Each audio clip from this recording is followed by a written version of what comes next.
he says he intends to do.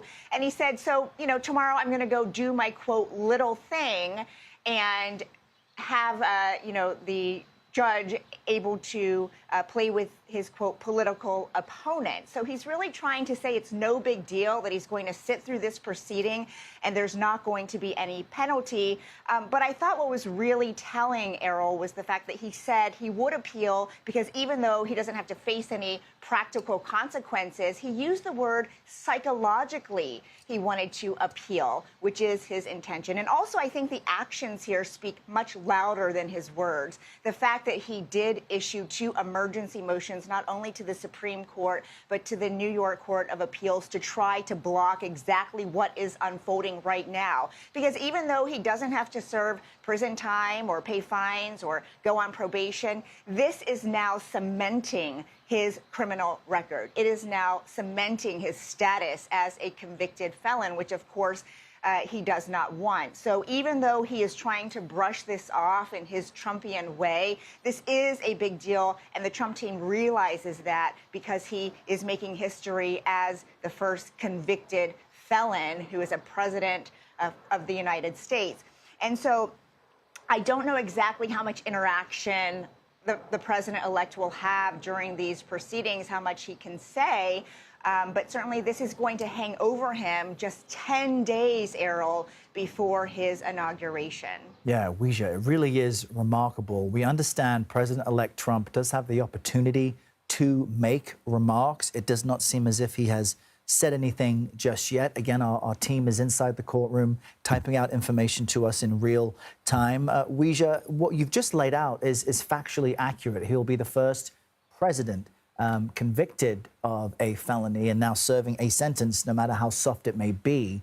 But will it make any difference to the average American as far as policy is concerned when you've got Republican governors there in West Palm Beach at Mar-a-Lago meeting with Trump? He's going to meet with Republican House members soon. Democratic Senator John Fetterman wants to meet with him as well. What difference might this make politically? Errol, I think that was answered back in November, on November 8th, 2024, because he was already convicted of these 34 counts in this so-called hush money case. Just a reminder to our viewers, he was convicted for paying $130,000 to adult film actress Stormy Daniels as part of a hush money payment before the 2016 presidential election. So all of that had already happened. The trial was over. We knew the sentencing was going to happen, and yet the American people voted for Trump and put him into office. So I think politically for him at this time, his team would argue that it doesn't matter because even though that had already unfolded, he was still able to beat Vice President Kamala Harris and win the White House again. Of course, history is very different. How this will be studied, how future generations will reflect on this is a different question. But in terms of practically, this is also not the first of the legal troubles that we have covered for President-elect Trump. And it does seem that everything else that people have voted on outweighs his record, his dealings, his investigations. And so, Errol, I think no matter what, even if it is not removed from his record, even though the sentencing is proceeding, it is a win for Trump. In fact, his entire legal team spent years forming this strategy to make sure that he wouldn't have to serve prison time if ultimately convicted. Yeah, all of that really relevant and useful information. And just so our viewers are aware, President-elect Trump was convicted of falsifying business records in order to cover up a hush money payment of $130,000 to a pornographic actress before the 2016 election. This was a unanimous decision by a jury of his peers. Weijia Jiang is reporting to us from West Palm Beach in Florida. Weijia, stand by where you are. We also have Jessica Levinson, our legal contributor, who is digesting the details of what's being discussed inside the courtroom that we see on our screens. I find it interesting, Jessica, that they do note that some 10 times the judge found Trump in contempt of court during the proceedings because of his rhetoric. I'm wondering what's jumping out at you from what you're seeing them discuss right now. I think you're exactly right. I noted that the prosecution here essentially understanding that it's January 10th and there are very few practical options, but going on the record and saying that and I'm going to paraphrase here, that the defendant's conduct has been an attack on the rule of law itself. That the apparently the probationary court found that this defendant thinks he is above the law, and exactly as you also highlighted, that there were 10 counts here, that there were 10 findings of contempt. And that is significant because what the prosecution is laying out and what would have in another world made a difference is aggravating factors, right? All of this goes to the idea that in some other situation where it is Mr. Trump, not President Trump, that there are reasons that there might be jail time in a case, even though we are talking about nonviolent felonies. Or there might be something more significant than what we're seeing today, which is really just going to be, let's be honest, symbolic, an acknowledgement that there was a conviction, but really nothing more. And the prosecution, again, going on the record and saying, here are all the ways that we believe that the president thumbed his nose at these proceedings, at the rule of law, saying this is a direct attack on the judicial system. Again, I'm paraphrasing. Right now, it sounds like President Trump's team is responding with, obviously, because they are vigorous defenders, a very different narrative of what they say happened in the courtroom. And I believe at this moment the court may be hearing from President-elect Trump for the first time. Some of that commentary being typed out as we speak. I want to let that fall for a moment as we look at what appear to be the first images. President-elect Trump is appearing remotely. We understand from West Palm Beach. You see him there, seated next to his attorney, Todd Blanche, who vehemently defended him during that 6-week trial in May of 2024. The latest commentary from Trump and his team is that they say this has been a terrible experience and a tremendous setback for New York and the New York court system. We'll continue to look at these images. Our team is inside typing out feverishly the commentary between the prosecution, the defense, and the judge as a sentence will officially be levied against Donald Trump, one of unconditional discharge. Let's cross to Weijia Zhang, who is in West Palm Beach, watching all of this in real time with us. Weijia, help us understand who is with Trump, how they're defending him, and what they plan to do next. So, Errol, I'm also watching in real time as our colleagues type out exactly what Trump is saying right now. He, of course, is with his legal team. He's saying this has been a very terrible experience. I think it's been a tremendous setback for New York and the New York court system, which really echoes what he has said, including last night, blaming Judge Marchand for acting in a political way, saying that he is a corrupt judge and that this case should never have been brought. And that's also why he said in a lengthy statement, Errol, last night, that he does intend to appeal this case. And so even though there will not be a penalty in practice, as we mentioned before, this is something that matters to Trump and his legal team because it will now be on his record for so long. And so we are watching in real time as all of this plays out. We knew that he was likely going to speak, and he is speaking right now. We're waiting for more updates. But again, I just think it's so fascinating that he tried to stop exactly what is happening right now. And we should note that, 2 conservative justices joined 3 liberals in that Supreme Court decision to allow the sentencing to move forward. And that includes one of the justices that he nominated and appointed, which was Justice Amy Coney Barrett. And so there's a lot to be said there because there was an assumption that any justice that he sent to the Supreme Court would somehow be carrying water for him. And this is a huge example of how that is not playing out. You're seeing on your screen now the first quote that we have from the president-elect calling this a terrible experience. And so the next step, again, is for his team to appeal the verdict, to appeal this case. And that is the other reason why the Supreme Court allowed this to continue. They said he has all the tools that any defendant would have to try to appeal, Errol. That's exactly right. And Weija, with our team of reporters inside the courtroom sharing details from President-elect Trump's ongoing statements, we can also share that he is saying things in the courtroom that are similar to what we've heard him say outside. He says he was indicted for things, and it's incredible to have been indicted for certain things. He says he was indicted for business records. He's calling this a political witch hunt. He believes this entire trial was done to damage his reputation so that he would lose the 2024 election. Those comments coming from Trump in just the last few moments. He also, in his statement, said it was a case that Manhattan DA Alvin Bragg did not want to bring, according to Trump. He's also citing legal scholars who did not believe that he should have been charged for the accusations that he was ultimately found guilty of.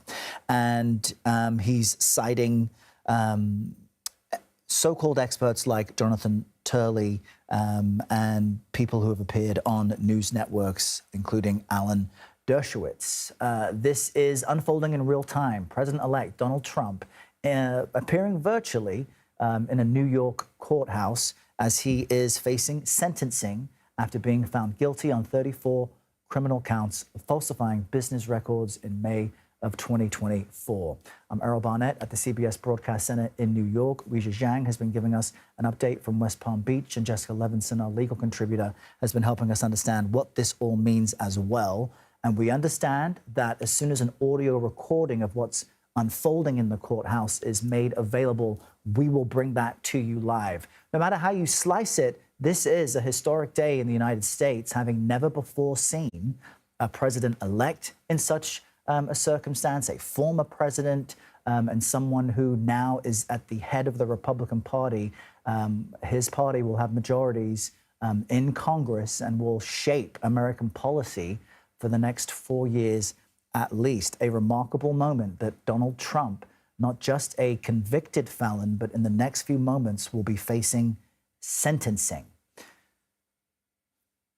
Just taking a moment to see the latest information that's being shared with us, and it appears that they continue to provide details on both sides. And just a reset for our viewers, it is now 10 a.m. here on the East Coast in New York City.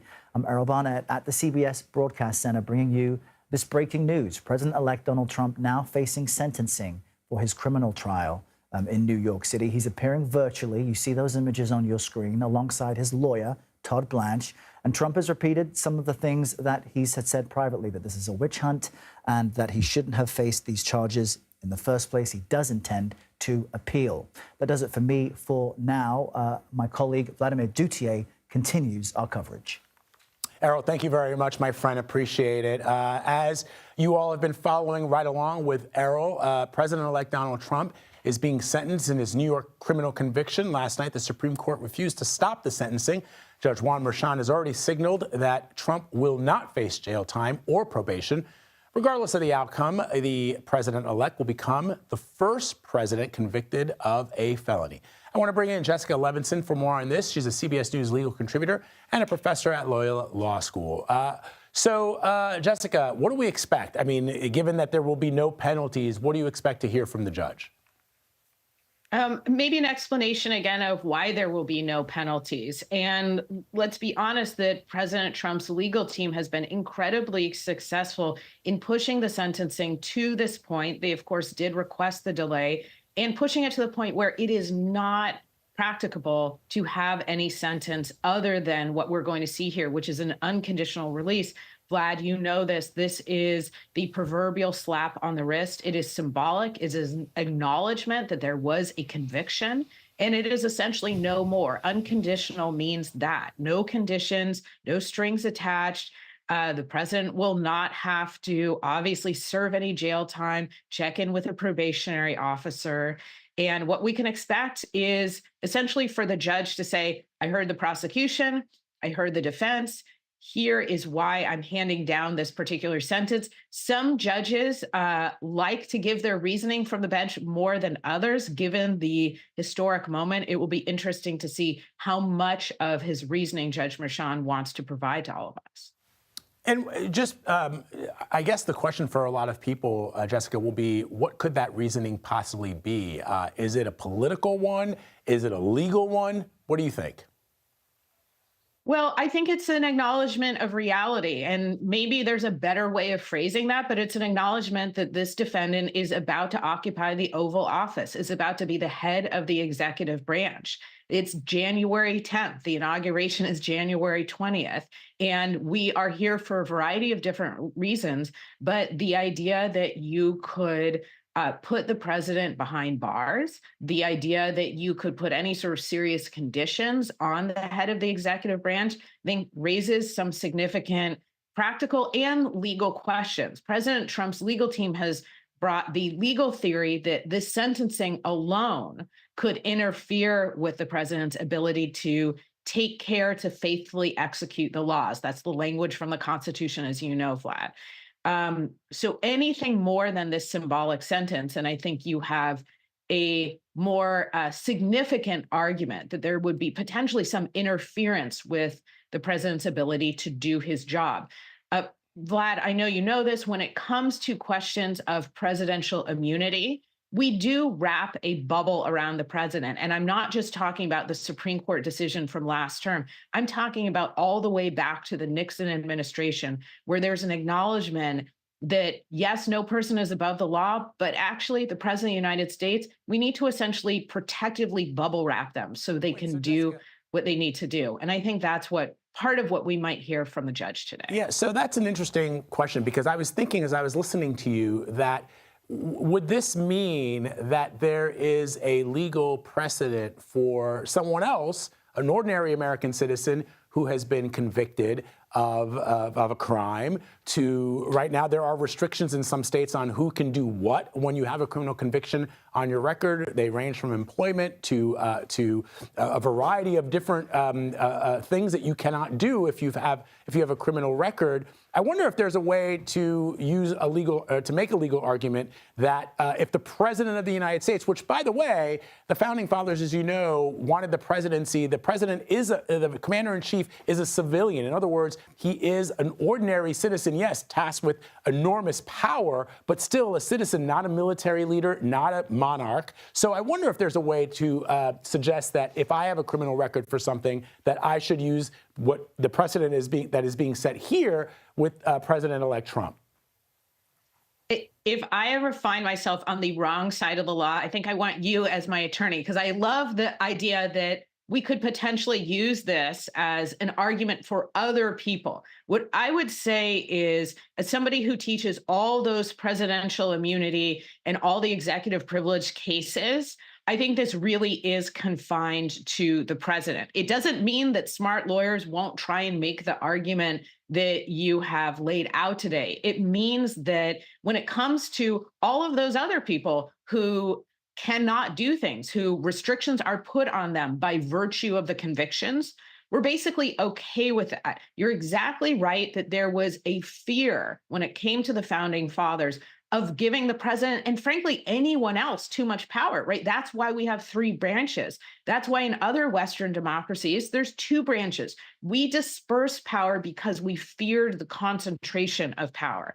Having said that, again, go back to the Nixon administration, go back to the Watergate tapes cases, go back to another case where President Nixon was essentially sued for wrongful termination. And you'll see the Supreme Court saying over and over again, it's something about the president. We need to protect him because, unlike a member of Congress, he is really acting alone in many cases, and we can't have him distracted. We can't have his ability to do his job undermined.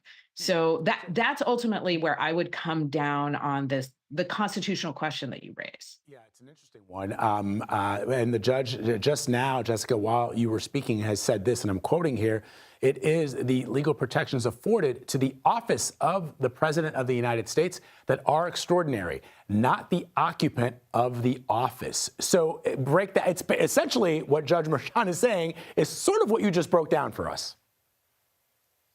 This is something that you hear from lawyers and judges a lot, which is when it comes to protecting the president, it is not protecting Barack Obama or Joe Biden or Donald Trump. It is protecting whoever is in the Oval Office because they serve us. And it's in part why there's this division between the Office of Legal Counsel and a president's personal attorneys, for instance, where you see Judge Merchan saying and having to acknowledge that he is looking at a defendant who is about to, again, be head of the executive branch. He is looking at a defendant who will enjoy many protections that, Vlad, you and I do not, by virtue of that fact. And so he's saying clearly, this isn't about protecting a private individual. It's about protecting that office.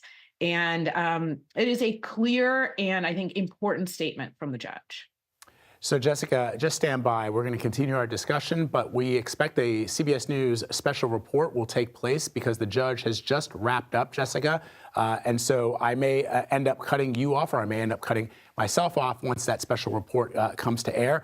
But again, it does seem, and I think this is an interesting point that you're making and the judge is reinforcing, which is that I think when people talk about what has happened to the president-elect, they always reference it in terms of the man, the individual. Well, President-elect Donald Trump got away with it, or he is not being held accountable for his actions. And in this case, and in the way that you've described it, and what the judge appears to be also suggesting is you have to distance the office of the presidency from the individual.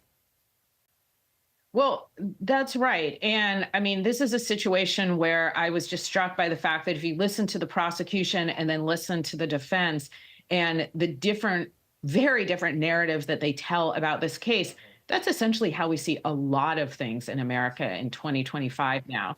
Yeah. And I understand we're going to special report. We are, Jessica. Thank you very, very much for your time as always. As we just indicated, the judge has ruled unconditional discharge for President-elect in New York. Stand by for CBS News special report.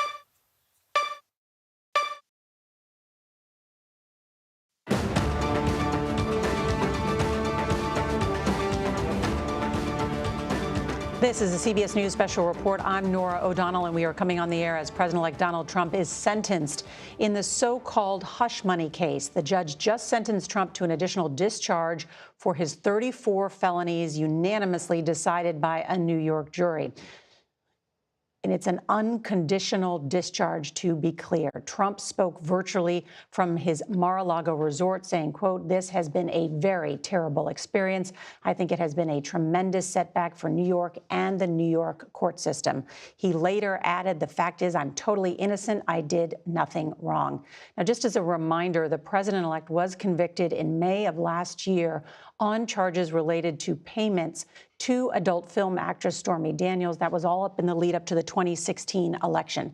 This today formalizes Trump's status as a convicted felon and makes him the first to carry that title into the White House. Trump and his lawyers had tried tirelessly to delay today's proceedings, taking their appeal all the way to the Supreme Court. Then we heard from the Supreme Court last night, and they ruled in a 5-4 decision that the sentencing could take place today, including 2 of the conservative justices siding with 3 in the liberal wing of the Supreme Court. I want to bring in our congressional correspondent, Scott McFarland. And Scott, what does unconditional discharge mean? It means this case is over. It has been wrapped up. That's the final chapter in this story. And what the judge says in explaining the unconditional discharge is that a prison sentence or a further sentence would serve no practical purpose. It wouldn't do any good. That's the type of thing, Nora, we'd see when there's a major health concern for a defendant or a geriatric defendant, somebody who couldn't be reasonably put in prison or put on probation and serve any ends. I want to bring in our chief election campaign correspondent, Robert Costa. Trump appearing virtually from Mar-a-Lago and once again strongly defending himself. He did strongly defend himself, Nora, but we see from the president-elect defiance at this moment and disregard for the criminal conviction. He will continue to appeal it. He's unhappy with the Supreme Court, but there is a sense, based on my reporting inside Trump's inner circle, that this conviction and this unconditional sentencing will not be a burden on his presidency once he takes office later this month.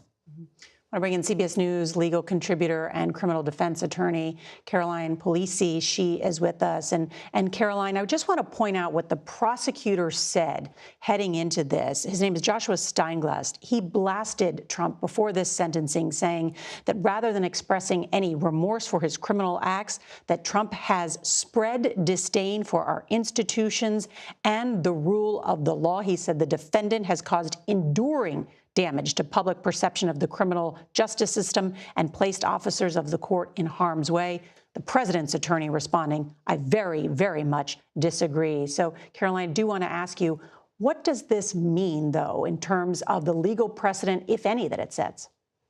Yeah, that's right, Nora. In a lot of ways, this was just a procedural bookend and really some legal theater in that it is very rare for both the prosecution and the defense to know in advance of sentencing that the sentence will be an unconditional discharge, which essentially is exactly what it sounds like. It's not even a slap on the wrist.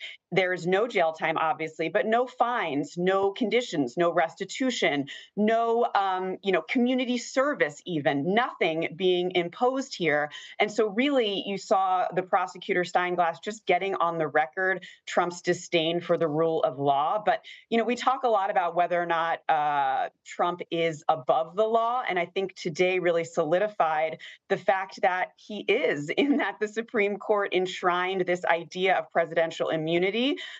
We talked when he was convicted in this case.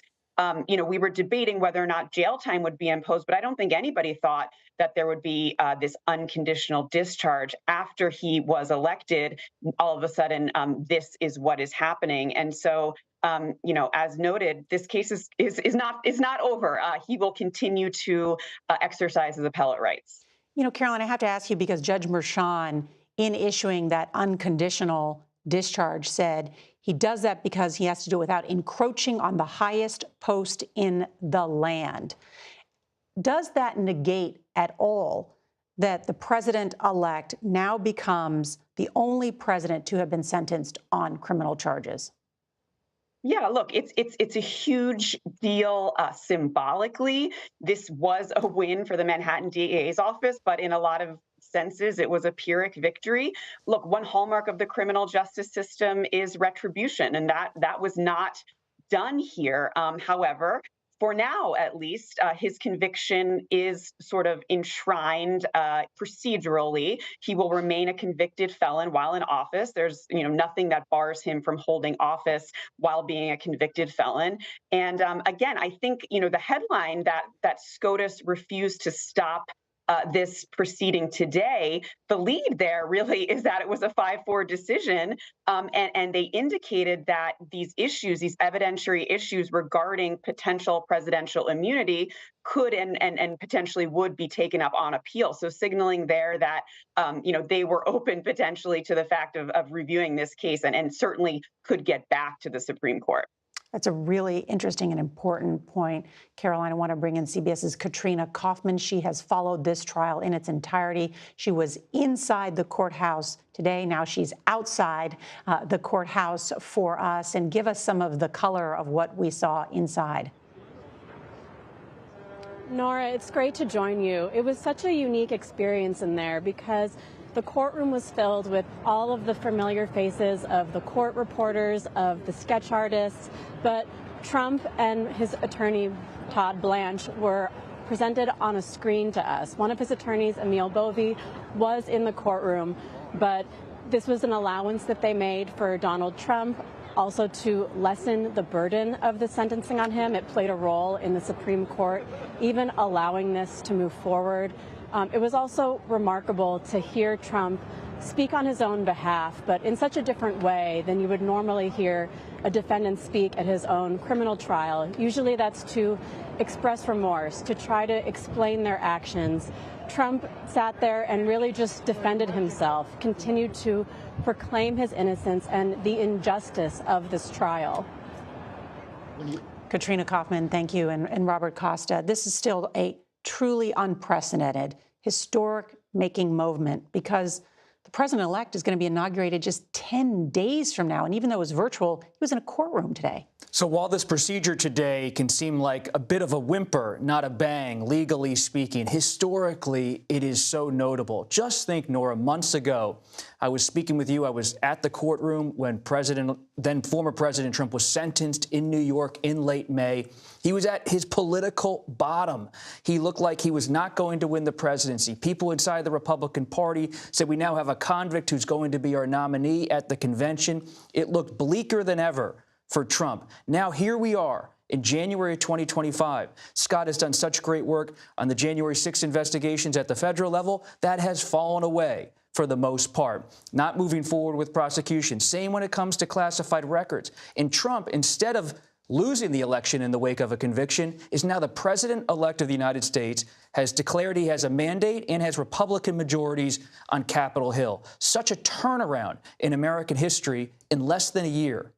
But, Scott, this is not the end of the president's legal troubles or reporting or reports coming out about his legal troubles, right? By the end of the day today, we could get the final report of what special counsel Jack Smith found in his investigation of efforts to overturn the 2020 elections. An appeals court in Atlanta could free up the attorney general to release that today. Many people have been interested in reading what Jack Smith found, perhaps more than what he put in his charging documents. And Nora, one footnote.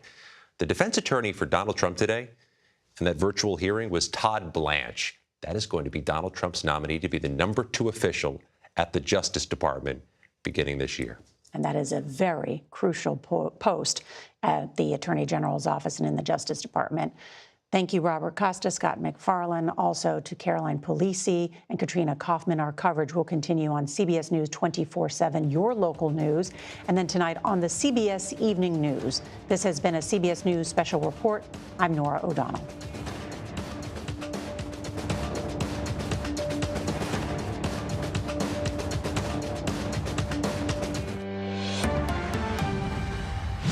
All right, folks, you've been watching a CBS News special report anchored by CBS Evening News and anchor, managing editor of the Evening News, Nora O'Donnell.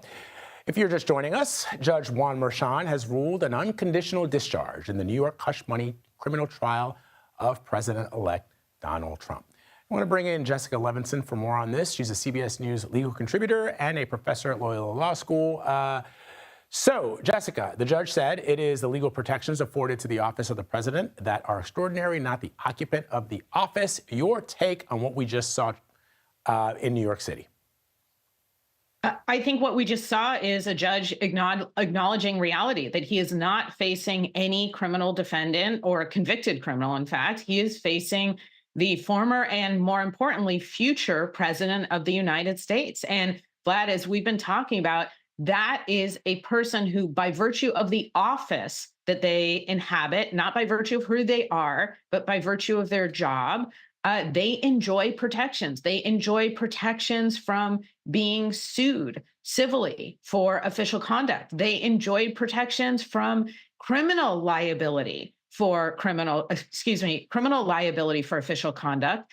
And what we're seeing here is, of course, that extends to any real potential sentence, that the judge is not going to say, I will be the person who puts strings and restrictions on the occupant of the Oval Office. Again, because of how our Constitution is structured, because of all of that case law indicating that we need to protect the office of the presidency.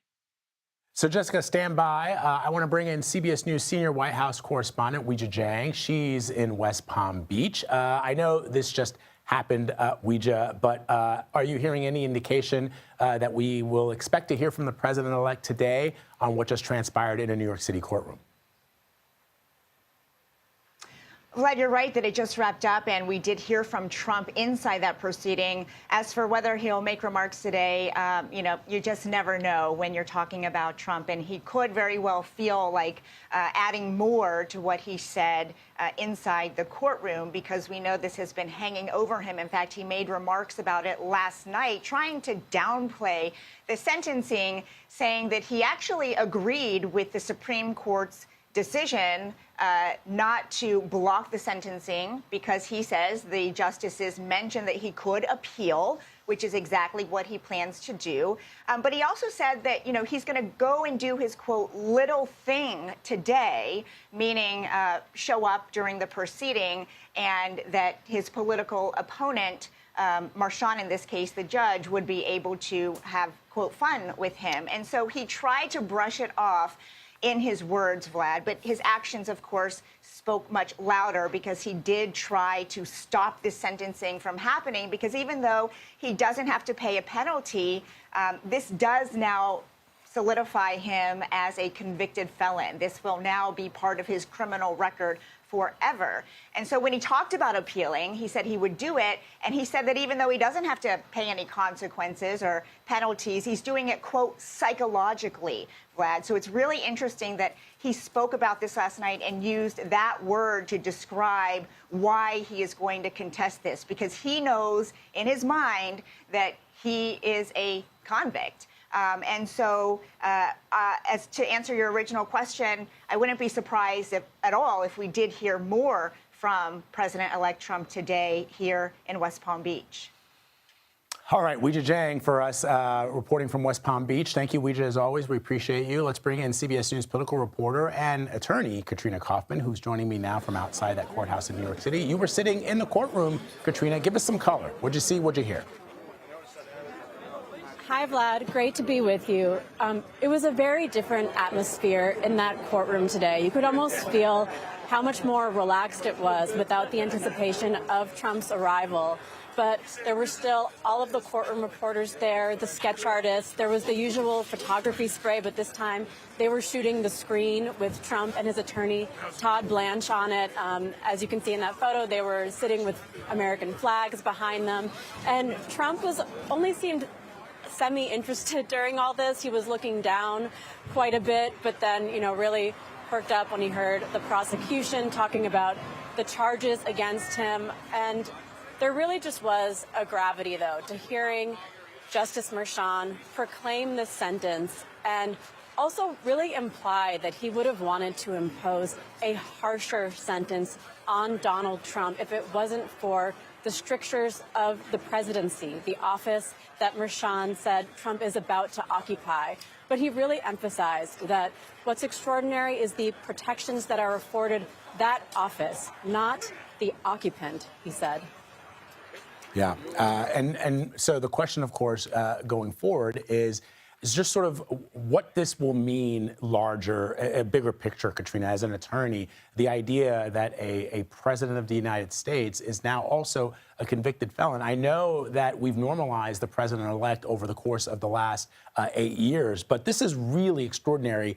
And we often use the word unprecedented, but this is unprecedented. I mean, it really is, Vlad, in every way. And, what's extraordinary is that there are many jobs and things that a convicted felon cannot do in the United States, but we now have one who is going to be leading our country.